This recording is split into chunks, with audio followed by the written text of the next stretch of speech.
Hey everybody, welcome back to the channel. Dr. Mike here. Today we're talking about joint health, okay? Specifically, the supplements that can help keep your joints healthy.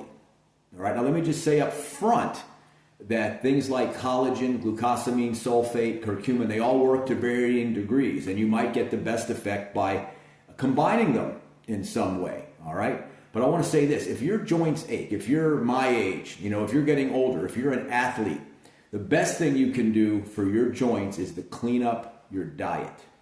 The worst thing for your joints is inflammation. And what causes inflammation? Alcohol, okay? Sugar, processed foods. If you're living on potato chips and soda, there's no supplement you can take in the world that's going to make your joints feel better. So just understand that. Supplement. That's the word. You add it, you supplement it to a healthy diet for some added effects. You don't rely on it to take care of the problems that you're causing through terrible diet and or lack of exercise and or you're on 3 or 4 different medications that might have these side effects that cause aches and pains, these kinds of things. And remember, all medications have side effects. If you're experiencing something strange or new, go online, call the pharmacist, make sure that it's not a side effect to some medication you just started taking. Remember that. So that's the most important thing.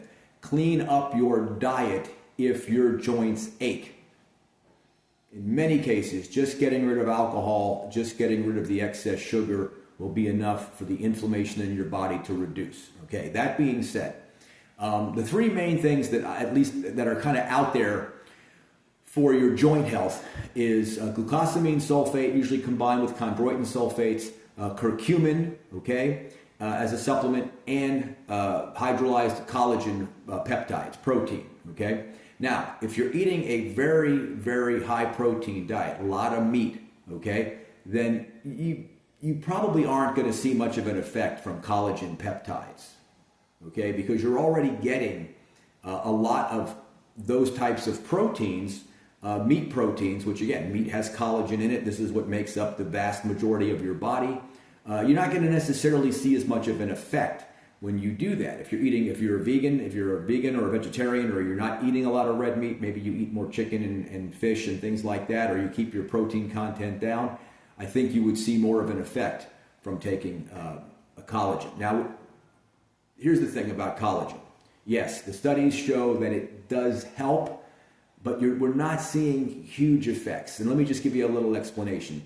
Collagen is basically made up of vitamin C and a bunch of proteins, okay?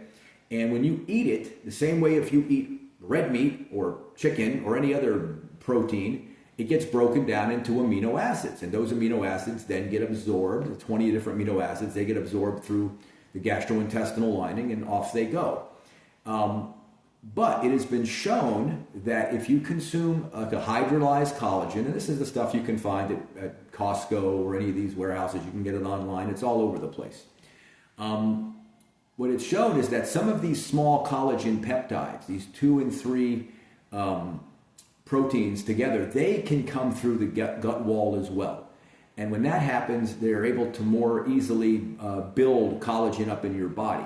And people are taking collagen not just for joints, they take it for their skin, they take it to look younger, all of these things. So these peptides can be absorbed. There are human studies that show that they have found them in humans. There's obviously animal studies, rat studies, those kinds of things. They've tested collagen against a placebo. But let me say this about collagen, okay? The collagen studies do not show a great reduction in what's called the WOMAC score. The WOMAC score is a score of pain, stiffness, and physical function. And it's from 0 to 96. And the lower the number, the better. So the pain scale, I believe, is 0 to 20.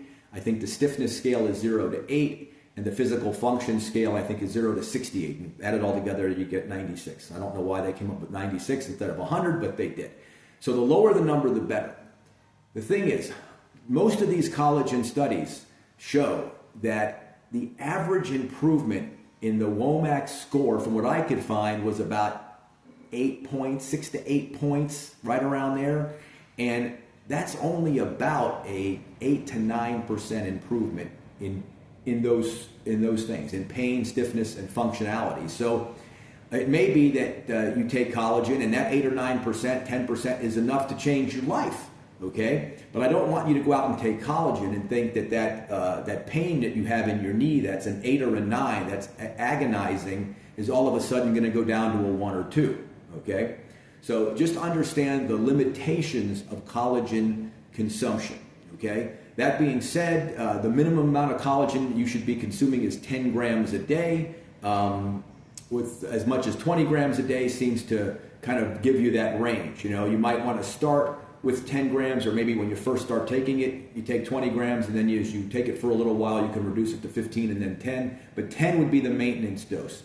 Also understand that this needs to be taken for at least 2 months. It takes time for your cartilage to rebuild. It takes time for your soft tissue. It takes time for all these things to be incorporated in and then used in the body.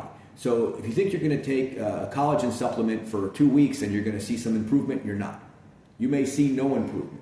So I just want to say this, the most recent studies show, yes, some improvement, but nothing astronomical. Now, the next supplement, glucosamine sulfate. Glucosamine sulfate was first brought onto the market in, I think it was 1987, a company called Rota, an Italian company, R-O-T-T-A. I remember when this stuff hit the market, because a few years after that, a book came out called The Arthritis Cure, which was written by, I believe it was a medical doctor, I think he was an orthopedic surgeon, I'm not positive, and I don't recall his name.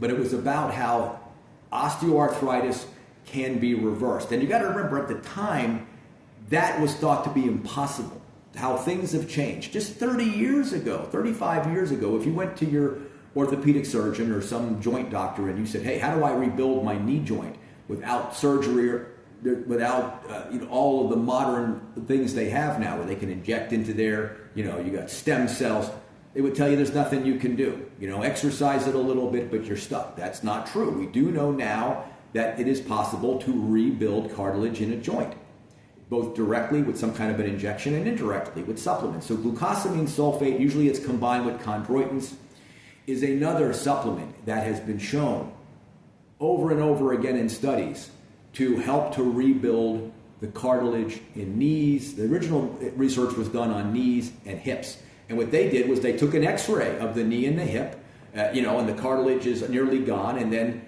12 weeks, 16 weeks, 24 weeks, however long the studies went later, they would take another x-ray and the cartilage was improved. You could see an actual improvement on the x-ray. And of course, if you're rebuilding cartilage there, you're most likely rebuilding it most places, maybe your spine, maybe your shoulders, your elbows. So glucosamine sulfate, definitely worth taking. Okay, how much? If you're just a regular person who wants to take it, you got some stiff joints, some achy joints, 1,500 milligrams a day is the typical amount. And I would use the glucosamine sulfate form. That's the one that had the patent. That's the one that's been the most studies. The other ones may work, but the sulfate was kind of the original, and it seems to be the best. Take it in divided doses if you can, 500 milligrams 3 times a day, but you don't have to. I believe empty stomach is the way to go. You don't want it competing with other food, but if you take it with food, that's okay too. Nothing's going to happen that's bad. You just might not get as much of an absorption. So that's the glucosamine sulfate. There's a bunch of brands out there. Buy something that is reputable.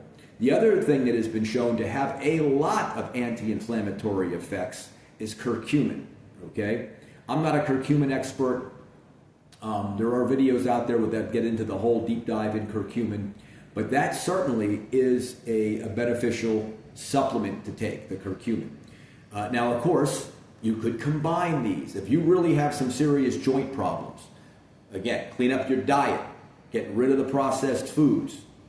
That's the first thing. That alone is going to improve your joint health. More antioxidants, get some extra vitamin C, extra E, things like that, because free radicals attack your joints, all right? And it can cause joint pain and stiffness and all of the miserable things that happen as you age.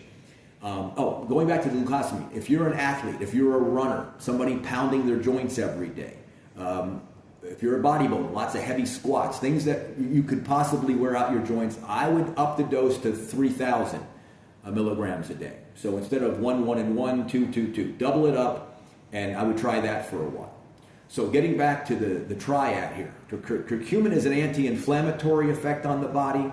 The glucosamine and the collagen are rebuilders.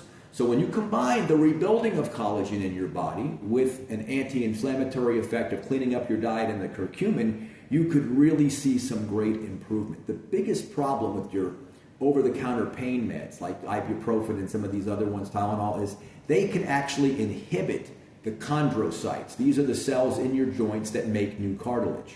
That can be one of the side effects from these drugs. So you're taking something for inflammation, a COX-2 inhibitor in a lot of cases, but it also makes your joint health worse. So you really want to try something natural for your joints.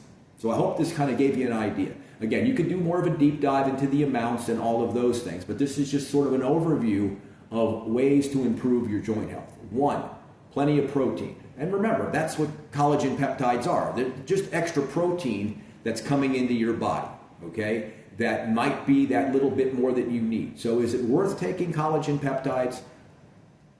You're going to get some result, but you're not going to see a tremendous result. I actually think the research on glucosamine sulfate and curcumin is more convincing on joint problems, on the WOMAC score. I believe there's more research, there's hundreds of studies on glucosamine sulfate that show that it works. So if I had to put them in order, I would do glucosamine sulfate first, I would do curcumin second, and I would do the hydrolyzed protein last. And of course, the hydrolyzed protein is going to be by far the most expensive. If you're going to take more than one of them, I would take them one at a time. If you take all of them at the same time, unless you're in some kind of acute pain, you're not going to know which one's working for you. So you might start with the glucosamine sulfate, take that for a couple months, see where you are. Keep a note of it. Add the curcumin. Start taking that. See where you are in a couple of weeks, a couple of months. Then if you're still not where you want to be, you could add the more expensive hydrolyzed collagen peptides. So that's today's video. I hope you learned something from it. If you have any more direct questions about joint health or things you can do for it, put it down below and I'll try and answer them for you. All right, I'll see you guys on the next one.